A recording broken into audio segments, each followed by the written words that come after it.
Hey, everybody, some more NBA content here on the Off the Mic Sports Network. I'm Mike Mayer.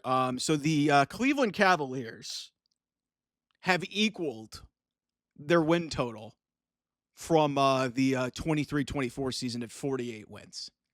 If they beat the Boston Celtics on Friday night, which is going to be a tough ask, they will pass their win total and get to 49 and have a chance to go to 50 wins at the start of March. Let me say that again. The Cleveland Cavaliers, with over a month to go in the season, will have already surpassed their win total by the end of February if they win against the Boston Celtics, the defending NBA champions, on Friday night at the TD Garden. But what's interesting here is, and I see a lot of people are starting to buy stock in the Cavs, and I'm sure that number in Vegas, which I think was at plus 700, you could get the Cavs to win the NBA championship. This team is just, I mean, for God's sake, Isaac Okoro is a former 5th overall pick. He's like their 8th or 9th guy, like on the bench. Like he's like their 3rd or 4th guy coming off the bench.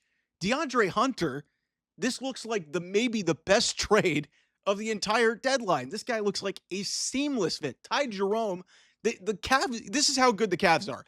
They have 2 potential candidates for 6th man of the year. One who they just traded for in DeAndre Hunter, and the other in Ty Jerome, who's having the best season of his career. And Cavs fans are already trying to figure out how we can re-sign him. And he might be out of their price range. Who knows? But the big question is, if you're the NBA, what is your dream NBA Finals matchup? Because we're looking at it and we're like, okay, Oklahoma City and Cleveland are the 2-1 seeds, and they played one of the best basketball games of the entire year. You could also say, given the way the Los Angeles Lakers are playing since they traded for Luka Doncic, and I've said it here on this channel, I think the Lakers can win the West. The Lakers being a part of the NBA Finals would be awesome. And naturally, your first inkling is, hey, let's hope for Lakers Celtics, because that's just been the quintessential NBA rivalry for several decades. You could say Lakers Knicks because of media markets. I don't think the Knicks are a championship team. Frankly, I'll be honest with you. I think the Knicks could be one and done in a bad matchup. That's how down I am on the New York Knicks. They play way too many guys, way too many minutes. If they get Mitchell Robinson back, maybe. I give credit to my old friend and colleague Dan Byer at Fox Sports Radio. Byer, who I know very, very well. I worked with him for several years when I was at Fox Sports Radio. Dan's a good man. He put out a tweet that basically said the NBA, more or less, and I'll actually pull it up here for you guys right now. Basically, more or less, Dan basically said the following. Right now, the most appealing NBA Finals matchup has to be Lakers versus Cavs. And that's the first time that I've ever heard anybody say that this year. And I thought to myself, damn, Dan's onto something. Dan Byer is onto something, because even though, yes, I am a Cavs fan with Cleveland roots who lives in Los Angeles, this would be a dream for me personally. But if you're a basketball fan, you are hoping and dreaming for Lakers Cavs in the finals. You are absolutely hoping for that. We were hoping for it in 2009, 2010, and then the Cavs flamed out against the Magic, and then they flamed out against the Celtics. And we ended up getting Lakers Celtics in 2010. We ended up getting Lakers Magic in 2009. And we could have gotten Kobe and LeBron in the finals. We didn't get that. In this scenario, you are talking about maybe the best Cavaliers team ever. And think about that. LeBron has been a part of some great Cavs teams, but this is maybe the greatest Cavs team ever. And they're heading towards something really, really remarkable, averaging well over 120 points a game, leading the NBA in three-point shooting percentage, still being a good defensive team, and being as deep and talented as they are, and gifted, with a superstar like Donovan Mitchell, with Darius Garland, who hasn't played in the last 2 games, Jared Allen, Evan Mobley molding into a superstar. Evan Mobley, by the way, from Southern California, went to USC. Like, LeBron facing his old team in the NBA Finals, trying to get another ring. Are you fucking kidding me? Lakers Cavs would be fucking awesome. It would be fucking awesome. Not just for me personally, but if you're just a fan of basketball and storylines, and I understand Oklahoma City and Cleveland, probably from a basketball sense, is a better matchup. And Lakers Celtics, in terms of tradition, is maybe a better matchup. And then you could go to Lakers Knicks as, a potential, like, storyline driven matchup. And, media markets 1 and 2.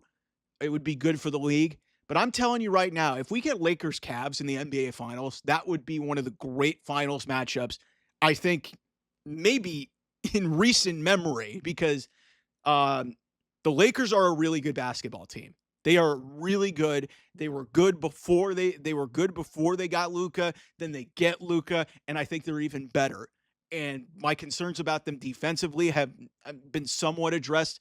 I don't know how in the hell they're going to be able to, like, combat the Cavs' size and their ability to shoot the ball, but this would be a freaking fun NBA Finals. So thank you, Dan Byer, for providing that content for this video, because um and I said this in response to him on social media. I was like, the NBA is hoping and praying for this over a Lakers and Celtics matchup, and that is insane to even ponder, that the NBA would be thinking, God, I really want to see Lakers Cavs over Lakers Celtics. I would much rather see that, because the Celtics, let's face it, the Celtics are kind of boring. They're kind of boring. What, Jason Tatum and Jaylen Brown, from a personality perspective, these guys aren't, like, looked at as like faces of the league. I know there's this storyline with Jason Tatum being disrespected in the Olympics and still being disrespected as an American-born superstar. Like, I like Jason Tatum. I like Jaylen Brown. I like Derek White. Let's face it, there's nothing inherently interesting about the Celtics team. Like, yeah, they've got Kristaps Porzingis, and, like, this is the defending NBA champions, and we haven't had a repeat champion since the Warriors, but the Celtics are boring.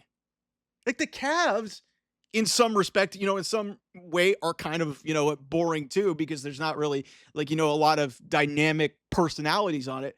But they are freaking dominant as hell. They shoot the hell out of the three. They defend really well. They have an amazing, and like I said, all you really need in this, which is why this makes this more interesting, is LeBron going against the Cavs in the finals. We've never gotten that. And the fact that this is the best team, maybe in the franchise's history, and it comes years after LeBron left his franchise, because they tapped out and he gave them the one championship.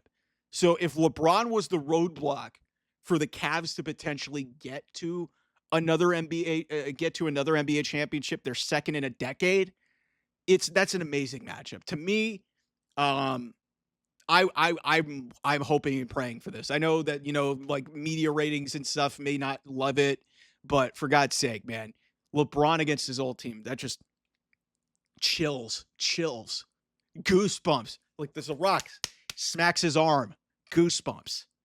Not just from a personal perspective, but just as a basketball fan, that would be awesome. Anyway, I'll see you guys soon. Bye-bye.